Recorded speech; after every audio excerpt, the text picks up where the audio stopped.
ইতিহাসের সর্বোচ্চ 8 বার Ballon d'Or পুরস্কার পেয়েছেন লিওনেল মেসি। তবে ফ্রান্স ফুটবলের দেওয়া বছরের সেরা এই পুরস্কার নাকি একবারও অর্জন করতে পারতেন না লিওনেল মেসি, এমনটাই মনে করেন ইতালির সাবেক তারকা ফ্রান্সিসকো টোট্টি।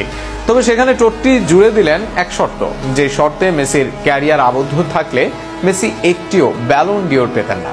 কি সেই শর্ত ও টোট্টির উক্তিকে নিয়ে বিস্তারিত থাকছে প্রতিবেদন। 8 ব্যালন ডিওর জয়ী এই শতাব্দীর সেরা, তর্ক সাপেক্ষ, সর্বকালের সেরা মেসি কিভাবে ব্যালন বঞ্চিত হবে, এমনকি তার ব্যালন নিয়ে সকল বিতর্ক এক পাশে রাখলেও নামের পাশে বেশ কয়েকটি ব্যালন থাকবে মেসির।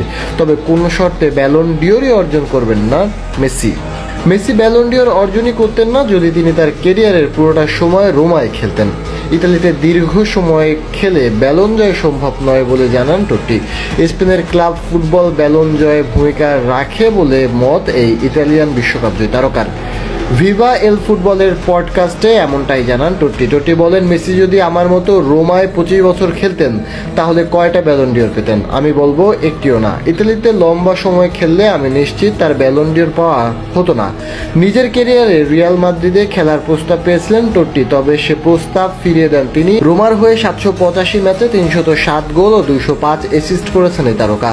এরপর ব্যালন না পাওয়ার আক্ষেপ আছে টোট্টির কাছে, সেটা রিয়াল মাদ্রিদে খেলে পূরণ হতো, এমনটাই মত এই সাবেক রোমা তারকার। তবে মেসিকে নিয়ে এত কিছু বললেও তার নিন্দা করার কারণে নয়, বরং ইতালিয়ান ফুটবলের বাস্তবতা তুলে ধরতে এমনটা বলেন টোট্টি। মেসির প্রশংসাও করেন তিনি, এমনকি রোমার নাম্বার 10 হিসেবেও তাকে আনেন বিবেচনায়। তবে নিজের কেরিয়ারের আক্ষেপ হিসাবে এমনটাই বললেন টোট্টি।